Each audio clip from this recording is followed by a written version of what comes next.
ভাই হুজুর তো আজকে আটকে গেছি।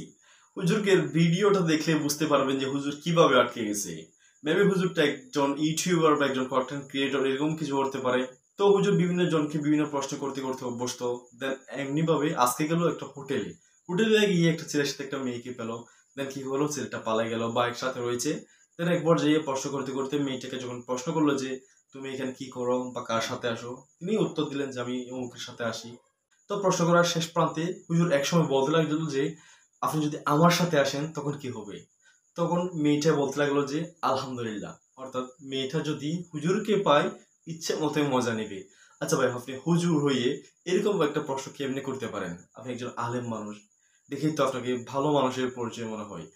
আচ্ছা, এই প্রসঙ্গে না হয় বাদ দিয়ে দিলাম, আপনি একজন সাংবাদিক বা একজন কন্টেন্ট ক্রিয়েটর হিসেবে ওনার কাছে গেলেন, যে ওনাকে প্রশ্ন করতেছেন, যে বিভিন্ন প্রশ্ন করতেছেন উনি অপরাধ করেছেন বা একটা ছেলের সাথে করে ঘুরতে এসেছে, আপনি ওই প্রশ্নের মধ্যে না থাকবেন, কিন্তু আপনি কি করলেন, ওই মেয়েটাকে নিজের কাছে নিয়ে আসলেন। বিষয়টা কেমন যেন লাগলো না? আচ্ছা, আরেকটা কথা বলি, মেয়েটা যখন আলহামদুলিল্লাহ বললো, হুজুর সেহরা মোবারকটা কিন্তু সাথে সাথে উল্টে গেছে। বর্তমান যুগে এমন ভিডিও দেখার মনে হয় বাকি ছিল। যাই হোক, হুজুরের জন্য শুভকামনা, হুজুর যাতে এমন পরিস্থিতির সামনে শিকার না হয়। ভালো থাকবেন সকলে।